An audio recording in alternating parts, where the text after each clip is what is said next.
All right, we're rolling. Hey y'all, how's it going? It's Hector. Tune into the Sam Mo Show.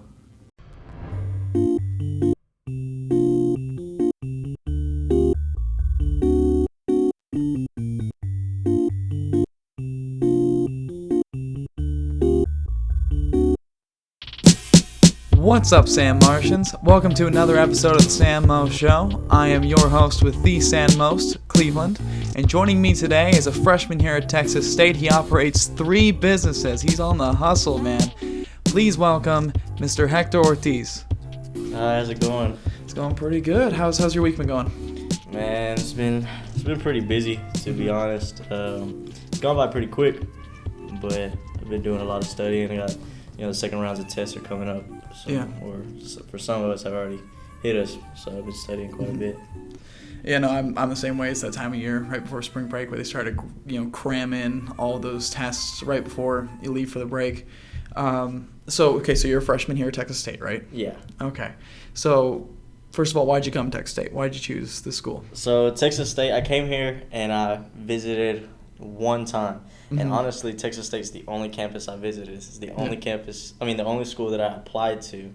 So to me, it was an only option. I'm in or I'm not. Yeah. But I was still going to go to college. But it was just my only option, the only school that I applied to. And they accepted me right off the bat. So That's I just good. ended up coming here. Yeah, no, hey, well, congratulations on making it here. I only did one visit, too, before I came here. All it took was one visit for me I just fell in love with the campus in general. No, definitely. I feel like it's the most beautifulest campus in Texas. Yeah, I honestly. agree. No, I agree. We got the river that runs straight through it. Yeah. And to think that it stays the same temperature all 72 degrees all year round. It could be 30 degrees outside and still 72 degrees. I know way too many useless river facts. When I bring my friends here, I'm like, it's always 72 degrees, and that's not seaweed. That's Texas wild rice. And what was crazy to me is all the mermaids that I've seen, all the mermaid statues that were coming through. I never really truly understood it. I guess it's a weird public works project for the city of San Marcos. I think one artist got commissioned by the city to do that. But they're all, I think there's 20-something all around the entire city. They're hidden in different places. I seen something on Twitter about it, but I can't remember what it was because it was a true fact about it. Yeah. Why there was truly mermaid statues everywhere. Mm-hmm. But I have to look into that again. No, it is really weird. But it's just San Marcos is perfectly weird in kind of a good way, and that's kind of one of the weird things too. It's we just have 30 mermaid statues scattered across town and stuff. Right. So what do you think of Texas State so far? It's your second semester here, right? Definitely. So what are your impressions? So, Texas State, I definitely recommend a lot of people to come here. We're so diverse. We live in a what's it called? In the Austin area is very, very diverse in the people that you come in contact with. Me personally, I'm a people person, so I'm for the people. Yeah. So anybody I come in contact with, no matter what, no matter their background, anything, how they talk to people, anything like that, I want to conversate with them. Oh yeah. So I've learned that Texas State is very diverse, and I've definitely fell in love with Texas State. It's a very beautiful campus, and it's the place to be, honestly. Yeah. So how was your first semester here? My first semester, of course, I feel like anybody else's first college semester was definitely a struggle for me. But I was able to make it back second semester. But let me tell you a little bit of my first semester. Yeah. So I was definitely partying a lot. I showed up to class, but I didn't pay attention. But then I also didn't show up to class. Yeah. And I think that's what impacted me the most was the attendance policy that we have here. Yeah. So, but I've honestly learned from the first semester to the second semester has definitely changed a lot. How's that on-campus living? On-campus living, I think it's really good. So I stay in San Marcos Hall. I feel like it's either out of Bobcat Village or San Marcos Hall. San Marcos Hall is very nice because it's on campus. It's in the middle. To me, it's kind of in the middle of everything because you have your dining hall there, you have your recreation center there, and our campus isn't that big, so you can definitely get to class. It's very walkable. That's why I always tell people. I was in Tower my first year here, and it was a lot of fun. Have you had a hard time making any friends or anything, or did you connect with people pretty quick? Because you seem like a very sociable guy. Definitely, I'm very sociable. So as soon as I got here, when you come in, you get the group chats of Texas State. Ours was 23. So like on Twitter you post and you get in these group chats and automatically you make these friends. And so when I was coming in, they knew me, and then I became a public figure because I was of course, like I told you before, I wanted to be a social media influencer. Yeah. So I talked to a bunch of people. I posted a lot on my social media, so people knew me. And then I was partying a lot, so everybody knew me like that. So, but I very much became a public figure at Texas State. So we'll get back to that public figure part in a second, but I also want to ask you, what's the best party you went to so far? The best party I went to? From what you can remember. So, no, definitely. I know this one. So, my birthday is on Halloween. Okay. So, it was the weekend right before Halloween. So it was, I guess it was like, I'm thinking the 26th or something like that. That's how I can. That's how I know it was the best party. But it was a costume party, and it was at Copper Beach, and it was like it didn't get shut down. Yeah. And everybody was in there having a good time. Everybody was dancing, and it was one of the best ones, honestly. Who'd you go dressed up as? I went as a nurse. I was as a nurse. Were you like a sexy nurse, or were you like no, you like ER nurse? I was just a regular nurse. I didn't even have none of the equipment that they have. Oh, yeah. I didn't have anything. You just came in scrubs. I just came in scrubs, and that was that. Hey, no, it's comfortable. For freshman year for Halloween, I went as Post Malone. And I got like the whole like temporary face tats thing. I had a fake wig and stuff, and it was a lot of fun. That was a crazy night, because I remember like I had to walk back from I think it was Stairs and Falls, that hall. I remember because I met up with some of my friends that I knew from, one was from high school and it was her friends, and I ended up riding back to their dorm with them. And I remember I was in the car with this one girl, I won't name her, but we were, in the back car, we were socializing and stuff, and I thought, like, I'm hitting this off really good. This is going to be great. And then I remember, because I was wearing, like, a big brown Post Malone wig. Right. I take it off, like, once we get back to the dorm, because I was like, oh, man, this shit's hot. And the girl goes, oh, you're blonde? Wow. And I was like, what's that supposed to mean? She goes, nothing. And then she just like shut down for the rest of the night. Turns out later, like I asked her friend, I'm like, what the hell happened? She goes, yeah, she's like really weird about like blonde guys. She thinks like it makes them feminine or something. I was like, I guess I should have chose a different hair color. I don't know. Nah, I mean, it happens. Yeah. It happens. Yeah, no, for sure. No, but God, Halloween here was a lot of fun. I remember I had to test that. I think it came on a Wednesday that year or something. I had a quiz in my theater class that next day, and I couldn't like scrub off the face tats in time and stuff, so I literally showed up. I looked beat as hell. I just put on a baseball cap, like a t-shirt and sweatpants. I showed up with like face tats. Everybody's like, what happened? Like, I don't want to talk about it, man. Like, it was a long night. I get back to like 3 a.m. It was rough, but I mean, Texas State knows how to party. No, definitely, yeah. People are like, oh, it's a party school. I'm like, so what? Like, we know how to have a good time. Every college, I think, is a party school. Yeah. But I definitely think that it's slowed down a bit this semester. Yeah, for I sure. think so. It's even I don't party as much as I did my freshman year, but man, it doesn't seem to be as much, or maybe I'm just getting lame. But well, did it happen to y'all like when your freshman year? Did it slow down in the spring or did? Yeah, typically. I mean, I think especially that first semester, everybody just wants to go crazy. I went crazy, and then the spring, I was so out of energy at that point. I was like, it was fun to still go out, but it was just like I stayed in a lot more. I hung out with friends. It was just a little different because I met enough people at that point where I was like, it'd be 10 of us, hanging out in a certain spot.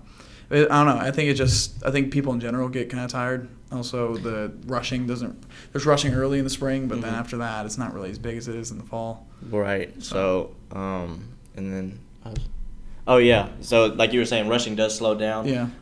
But there are big events with the frats and everything that go down. They throw parties at the industry. Yeah. And that's pretty cool. But to me personally, I like the house parties. Yeah. They're way better to me. Yeah. So. See, I prefer more like clubs and stuff. Yeah. Like, yeah, just it's a little different. I think for me the house parties are like packed to where it's like shoulder to shoulder people. I'm like, it's fun for like an hour. But after that, I'm like, I'm tired. Like it gets a little too cramped for me.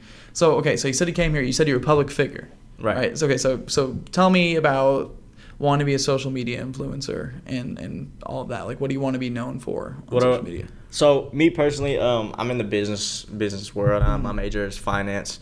So if you scroll through like just basically Instagram, if you scroll through there, you see people like sharing positive things and things to help them grow as an individual, and so that's kind of like something that I want to do. I want to help people grow. I want to be that person in their life. I really just want to be a mentor because I have a mentor in my life, and he helped me put me in the position that I'm in today. Oh, nice. Okay. And so I just want to give back just like that. And I know it's very cliche to people say like give back, but I'm not giving back in the money aspect or the materialistic stuff. I respect that. I want to give back in the building someone up. Yeah. You know that's totally, that's really, really nice, man. Okay, so you said you own 2 businesses, right? Right. So tell me about those. I sell jerseys. I resell jerseys. Okay. And I also drop ship. I mentioned 2, but I do 3 things. Okay, yeah. So I drop ship as well. I'm just starting out doing that, but the income with that is good. But then I'm also a barber on campus. Yeah. I learned to cut hair in October of 2019, and I started learning very fast. Of course, I'm very humble about it. I'm not the best. Yeah. I'm not nowhere near where I want to be because immediately I want to just be really, really, really good. And so, but I'm picking up very fast. Yeah. And where do you cut hair at? I cut hair actually in my dorm. Oh, your dorm? Okay. Yeah, I have a whole set of everything. Really? Barber chair, okay, mirrors, that's dope. Okay. Everything. Yeah, I put a lot of money into that just because I know that's something I want to do. It's very like a college hustle. Everybody needs a haircut. Yeah. And so if I get good, nobody, and great. I'm on campus, so it's easy for people to access. That's really convenient. Yeah, that's really dope. Okay, so now you're into like the resale market, right? Correct. That is like a $3 trillion business or something sure. now. It's huge. It's booming. So you just do jerseys? Do you do sneakers at all? Or I do jerseys as of right now. So like what I do is I have multiple vendors. Like I have a vast amount of vendors. So these people, the people that like ask me, say you wanted to ask me, hey, do you sell sneakers also? Well, I'll tell you, no, I just sell jerseys, but I have other people that sell that have bought my vendors that sell the sneakers or the streetwear. You know what I'm saying? Yeah. Or the bags or anything like that. And so I give you their contact information. Is there like a service you sell on like Goat or StockX? No, I just sell them strictly from my store, my Instagram. And okay, so you have a whole page and everything. Yeah. Okay, nice. It's a Jersey Heck on Instagram. And then, like I was saying, I just post on my social media, and then that's how I make those sales. And then like my drop shipping business, I'm putting together a new website. It's actually hasn't released yet, so I don't want to give out everything. Yeah. And so I mean, I'll be sure to post it when it goes up, though. No, for sure, I appreciate it. But yeah, I mean that's pretty much that. Okay, so explain to me drop shipping. What is drop shipping? Drop shipping is selling a product that you don't have, but your vendor has it. So you don't have to physically touch the product, but you're fulfilling these orders. So like, say you wanted to sell this microphone that we're talking into, your vendor has it, but they have it for a cheaper price. So let's say they have it for $3. If you go look on Amazon and see how much it's selling for, this mic particularly could be selling for $30. Well, you can sell it from anywhere from $25 to $30. You get what I'm saying? So, and they just ship it directly. You apply that address, and they ship it directly to them. Yeah. Is there anything in particular you want to drop ship, or?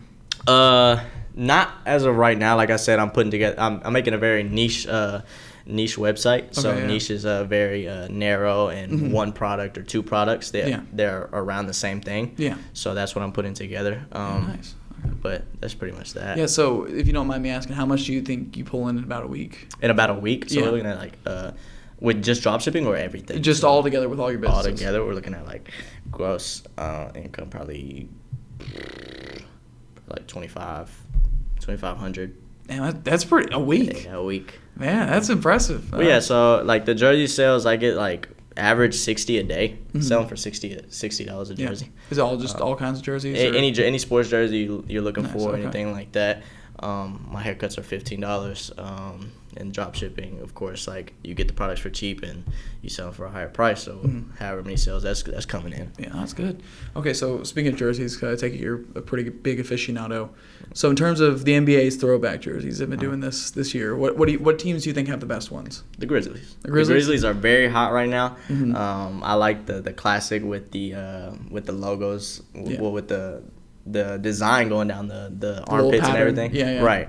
So the jersey that's selling the most right now is the Ja Morant jersey.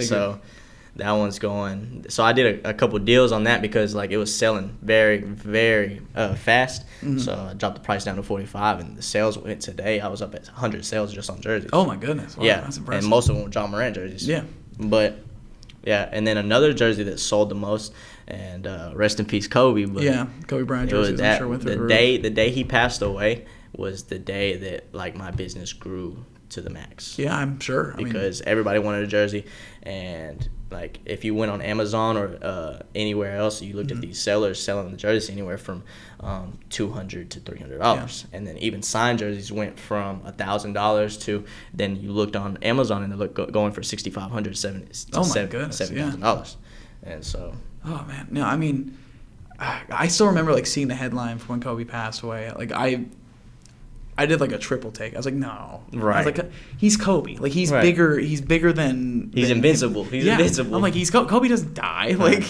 but it's especially so sudden. Right. It was so insane. But yeah, I mean, yeah, I'm sure. I mean, the things that I think the thing that impacted me the most was the fact that his daughter was on there. Yeah. Because like me just looking into the future, me personally, I want to be a girl dad. Yeah. No, I don't think a lot of men want to say that, but I personally want to be a girl dad. I think I'm gonna be the best girl dad in the world. Hey, no, I like that. Yeah. So, it just that right there just like kind of put me in like a, I don't know, like a daze or however you could put it.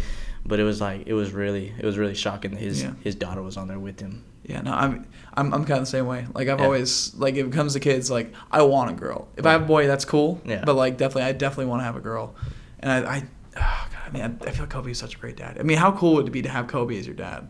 Definitely. Yeah. No, have you ever thought about? Have you ever seen LeBron with his children? Because a lot of people talk about LeBron and like they doubt him and stuff like that. But me personally, like. The man opened a school. He's great to. You've never heard him cheating on his wife. Yeah. He's great to his kids, of what you're seeing like on social media. So you can just imagine like what he really is. Yeah. So. Well, I mean, I'm a San Antonio Spurs fan, so like for a while there, I hated LeBron. I was like, damn, especially when he was playing on the Heat, we always had to play him in the finals. Like, god damn it, LeBron. But like now, especially when after he went to Cleveland and stuff, and he opened the school, it's like, he's just a quality. He's a stand-up guy. Yeah. I mean, he's like a prime example of like what you do when you make it big in sports or something like that. I mean, he gives back to the community, but he also lives a very just amazing life. I mean, definitely, he's LeBron. He's one of those guys too. It's just bigger than his name almost at this point. Well, have you seen the documentary on Kevin Hart? Which one? It's a new one that just came out. It's don't F this up. Oh yeah, I know my friends talking about. I haven't seen it though. Me personally, so everybody, of course, you view Kevin Hart as this just funny guy and like wild guy. Yeah. So, but when you watch this documentary, you find out that he's definitely a genuine guy. Yeah. And like, I don't know if you've seen that he had a car accident and everything. Yeah. So did they talk about that in the documentary? Yeah. Towards the very end, but like you've seen that after everything that went on with his dad, he still built a relationship with his dad and let his dad have a relationship with his kids. Yeah. So that was a big factor, and just opens people's eyes that it's never too late to build a relationship with anybody, no matter the circumstances. Yeah. So and then, but yeah, like he's definitely a family man, like, and he did cheat on his wife and stuff like that, but like you could tell that he felt horrible about it. But I think that he's definitely a genuine man. Yeah. I mean, the way I think just comedians in general are very particularly special kind of group of folks, because I mean it's because there's so many different kinds of comedy too, but you also people who are able to take horrible situations that people go through, like a lot of comedians joke about things that have happened to them. Sometimes stuff is really serious, but you're able to turn that around and bring joy to other people's lives out of something that hurt you. That's something special. Right. That's something. I love comedians. I love comedy. I think it's something that needs to be like protected at all costs. Right. Like, you do not touch comedy. Yeah. Yeah. I think. Kevin Hart too. Same thing. Like when I saw the car accident, like wasn't he almost like paralyzed or something? No, definitely. He broke his back. I think, if I'm not mistaken, he did break his back, and he has gone through tremendous like rehab just to get back to the position where he's at, and he's still not 100%. Didn't he sell out like Philadelphia Stadium or something? Right. With his show. Yeah. That's insane. Yeah. Because I mean, typically you see like comedy events is kind of like smaller. Yeah, you don't think that you're gonna pack out something like a whole football stadium. Yeah.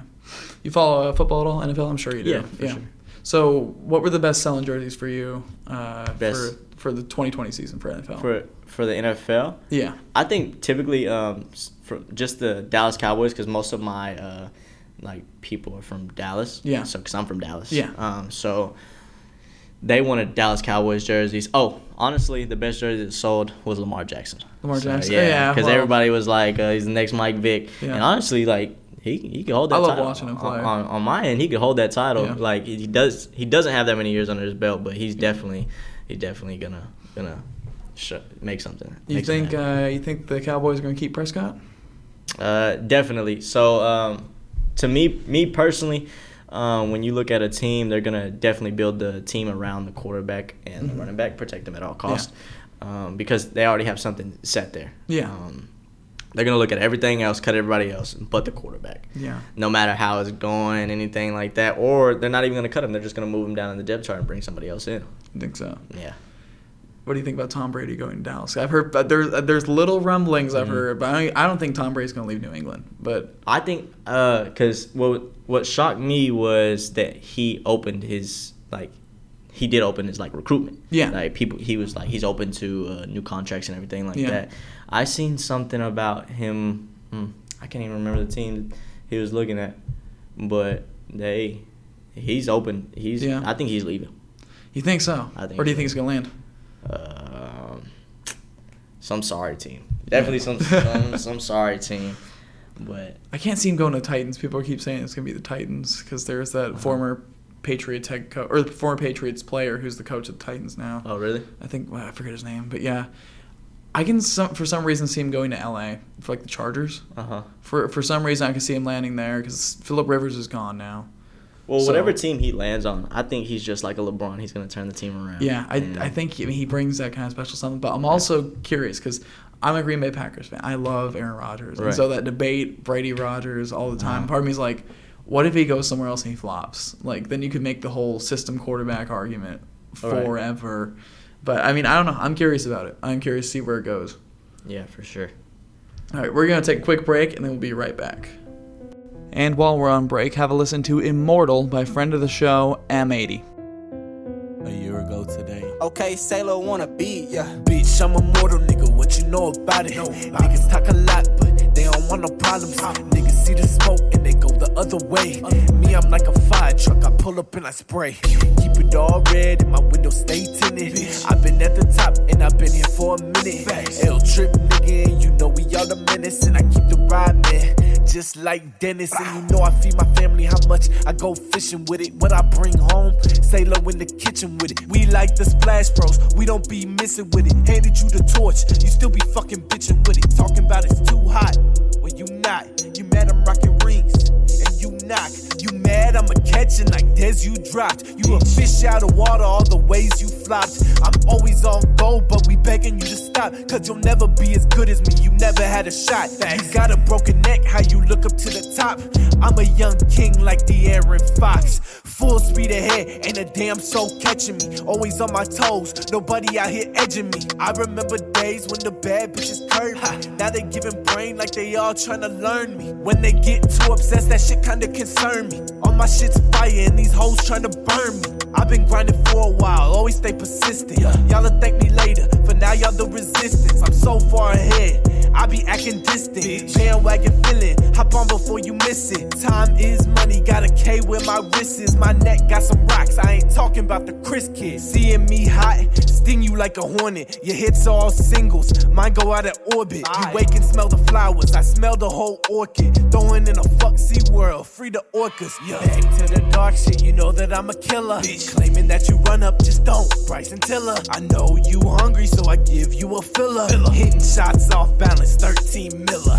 Bitch, I done told y'all I'm immortal. I give credit to all this herbal. Whatever I need, we the perfect remedy. Shout out to my nigga John, but F Kennedy. Inside joking, I'm kidding, definitely. I'm a savage like JP, stay resenting me. Big ups to my niggas that out here representing me. I'm laughing at you niggas that think you be offending me. Bitch, I ain't on the script, I ain't like my peers. Too busy looking up, I know my time is near. Facts. All my water's calm, I'm on my own wave. I'm on my best channel like the life of Zay. Word to Mark, Boulevard, Book, Eddie. More heats coming, I just hope you're all ready. Yeah. Alright, M80, man, chill with the shout out. Yeah, and on the beat, and with that, nigga, I'm out.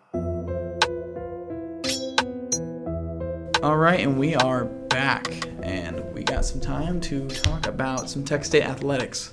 So, of course, I'm sure, as a lot of y'all have seen, Nigel Pearson for Texas State Bobcats basketball, he got named the Sun Belt Conference Player of the Year because, I mean, he had a great season. He was able to break Texas State's all-time lead scoring list, so he's the top all-time leading scorer for Texas State now, and he also averaged like almost 20 points a game. So, I mean, I'm happy that he's, doing as well as he is, but also I feel like he's carrying the team a little bit. Right. And we have actually a big game coming up on the 11th. Who are we playing? On Wednesday, I think. Forget who we're playing. I'll have to look it up here in a sec. But it's going to be like a whiteout game. So they're giving out like 3,000 T-shirts. Okay. So it's going to be a huge whiteout thing. It's a home game. It's the quarterfinals of the Sun Belt Conference Championship. Team who wins that goes on to March Madness. Right. So that's a terrible. I mean, that's a big game. Yeah. We all need to show up and pack the stadium out. I'm just worried because I feel.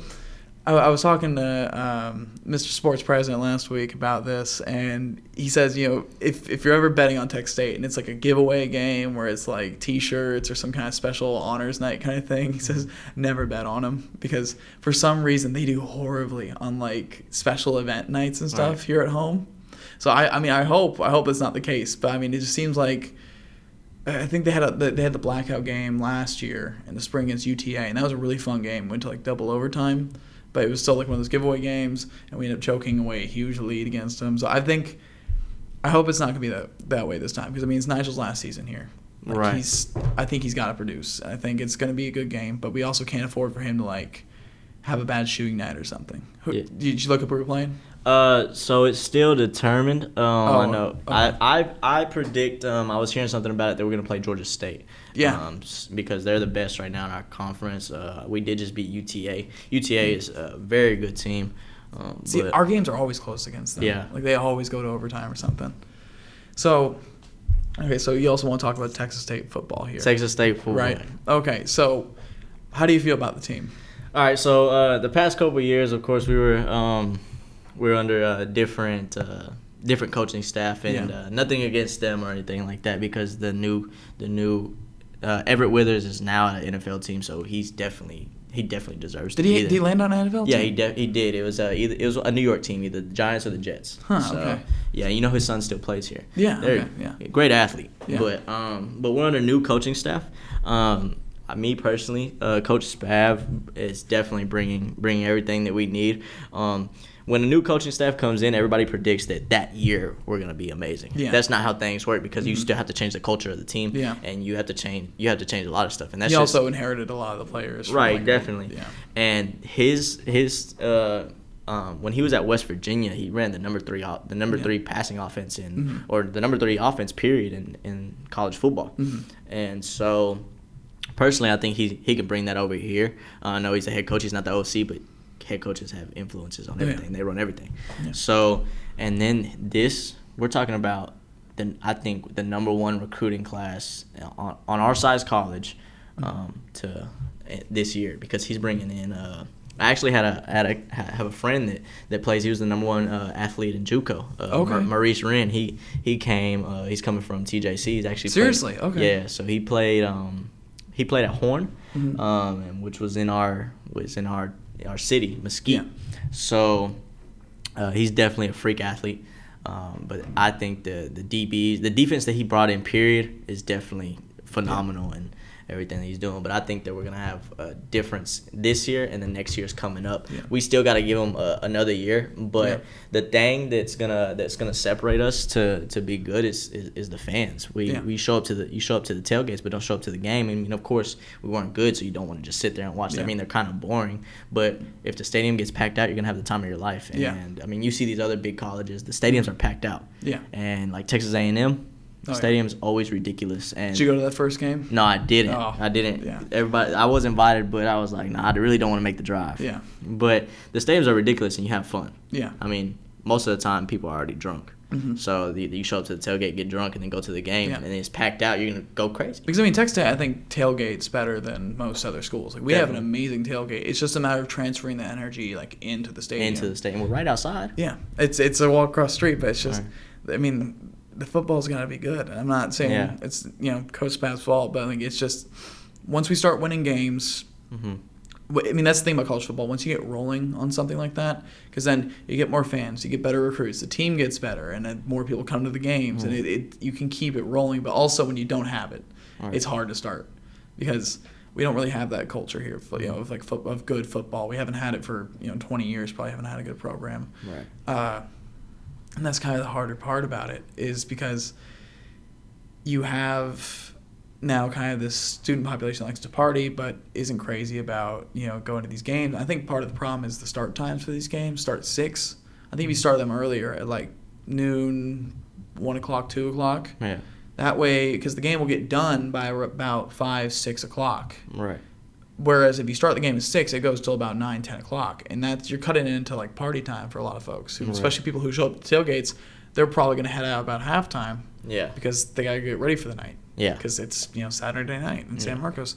So I think if you move the games to an earlier time, I think that's one component. I think also if you make the concessions cheaper, because the concessions are way overpriced at our own stadium. I mean, yeah, but that's when you're in, and you're gonna pay that price regardless. And that's just marketing, supply and demand. So, but yeah, definitely you can lower the price. I mean, we already get in free. Yeah. I mean, we don't get in free. The tuition is ridiculous, but it's air quote free. Right, but. Yeah, but we get in free, and I mean, I think the games could be amazing. Yeah, I think you just gotta transfer that energy in. It's it's a matter of getting those people to come in. And like you were saying just a second ago, they're getting ready for the night. Mm-hmm. The Square. Have you been to the Square? I have, yes. The Square. So I've only been to the Square one time. I've been to the Mark because I'm 18. I mean I'm 19, so you get to. What's it called? You get to get into the Mark. Yeah. And, of course, you don't get to get into the other bars unless you're 21. Mm-hmm. So the Mark is ridiculous on Latin nights. Yeah. And everybody goes, and that's just one place that I think the Square personally is San Marcos' favorite. Yeah. Like, because on Saturday nights, I've seen even Sunday nights, people are out there enjoying themselves. So. Well, and the thing is, too, I know people who take like the bus up to 6th Street, but I also know a lot of like UT people who bus down to San Marcos to go to the Square. Right. So I feel like they both feed into each other the same way. But no, I think the Square is great. Right. I can't wait till I'm like old enough to actually fully enjoy it. Because I'm only 20 right now, so we're waiting on it. But yeah, so and also when you live in San Marcos, to think that you're 40 minutes each direction away from San Antonio and Austin. Yeah, two big cities. You have the river. You have the Riverwalk in San Antonio, and then 6th Street at night. Yeah. Thursday to Saturday night is the nights to be on 6th Street. Yeah. Every club you can get in, and then even if you can't get in the club, if you're not old enough, 6th Street itself is just fun. Yeah, it's good atmosphere in general. Okay, so now I want to kind of wrap things up here. You're talking about you're on the home stretch here, approaching the home stretch of your freshman year. Right. So if any potential Texas State Bobcats are listening, or people who are struggling in college, what advice do you got to give from a first year student? So like I was saying at the very beginning, you asked me like how was I doing and how did I change. Yeah. So my first semester I did party a lot. When people say they party their way out of high school, that's true. I mean, they party their way out of college. I apologize. That's true to an extent because you party on the weekends. Yeah. One thing that I will say, if you're gonna enjoy yourself on the weekends or Friday night, Thursday nights are college party nights. But if you're gonna enjoy yourself, make sure that you have your work done, because that following week, I mean, the weekend you're not gonna want to do anything. What I've learned from my first semester to second semester personally is that what I just said. Make sure that your work is done, and in between classes, what I recommend is in between classes, if you have a large break, like maybe like an hour or like a whole class that that time can fit in, go to the library or go somewhere that you can just study. Do not go home, because 9 times out of 10 you're going to take a nap and you're going to be late for the next class, and you're just missing out on an opportunity for yourself. So like my schedule, I just started it, and so My schedule is I don't have I go to class Monday and Wednesday. I only have class on Monday and Wednesday. Yeah. When you're signing up for classes, do not take classes Friday because you're gonna want to party and you're gonna have fun. Exactly. But I take classes Monday and Wednesday. I have online classes. But so what I do is on every day I wake up early.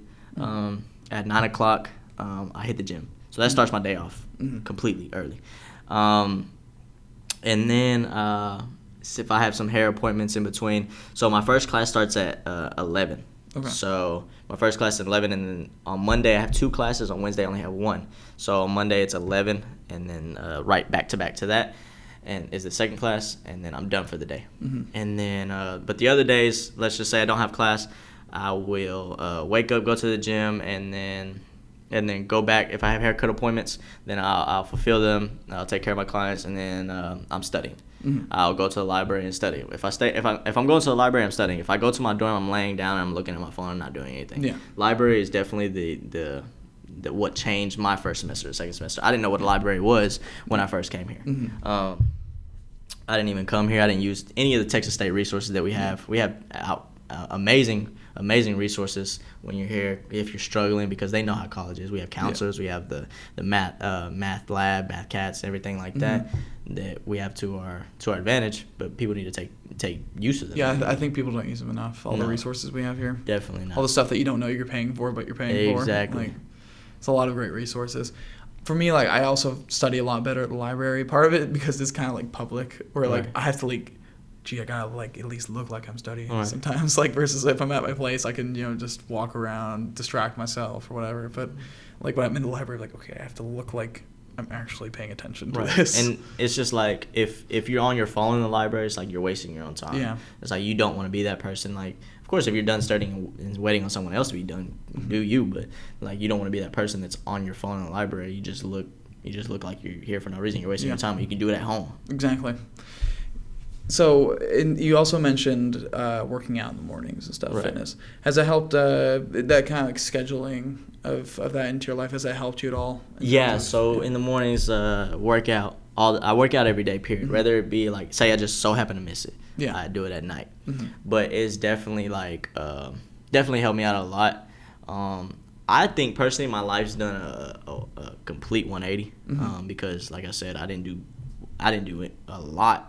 I didn't do good at all my first semester. Yeah. And I never wanted to read a book or anything like that. I didn't even know what a book was because I just didn't want to read it. Yeah. And so now the second semester, I'm picking up a book and reading it, and after I'm done studying it, I'm reading a chapter, which isn't that long, but it's still people don't understand the impact reading can do for you. Yeah. Just reading a couple pages or anything like that, and it's definitely built up my brain and everything like that. What I've personally found that helps too, because I have a gap between my classes on Tuesdays and Thursdays, for about 2 hours, and usually what I'll do is especially the classes before that gap, I'll usually take the notes back out as soon as I get to the library, and I'll look back over it so it's still fresh. And I kind of almost walk myself through the lecture as I'm going down all the notes and stuff, oh yeah, she talked about this here, she talked about that over here for this subject.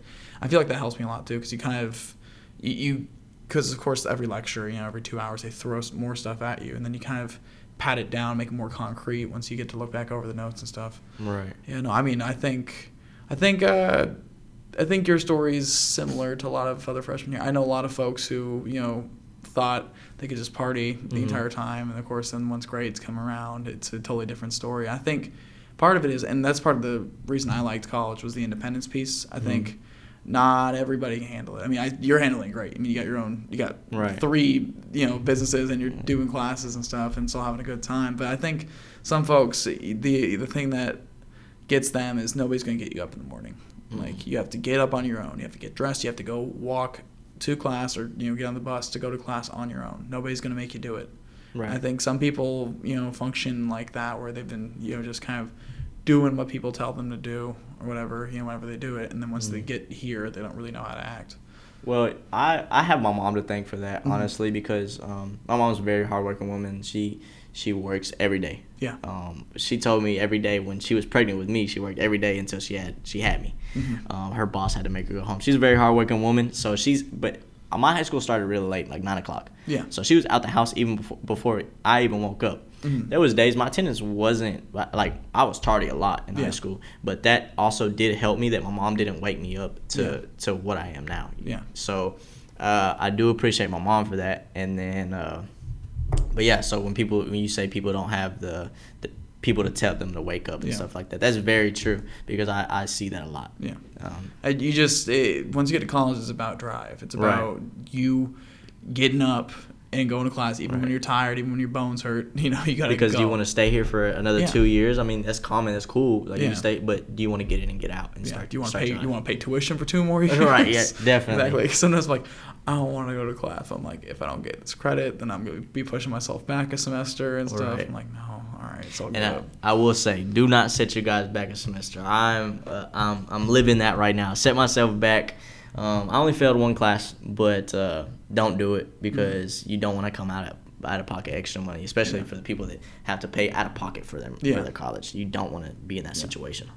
Well, Hector, it's been a great time having you on the show, man. Sure, honored. I appreciate it. Yeah, all right. And if you like what you heard, be sure to follow us on Twitter at SanMo Show if you want San more. And also, do you want to plug anything for your side businesses and stuff? I mean, no, personally, just a word of advice. If you do anything, do it to the best of your ability. And much love to everybody. And go be great.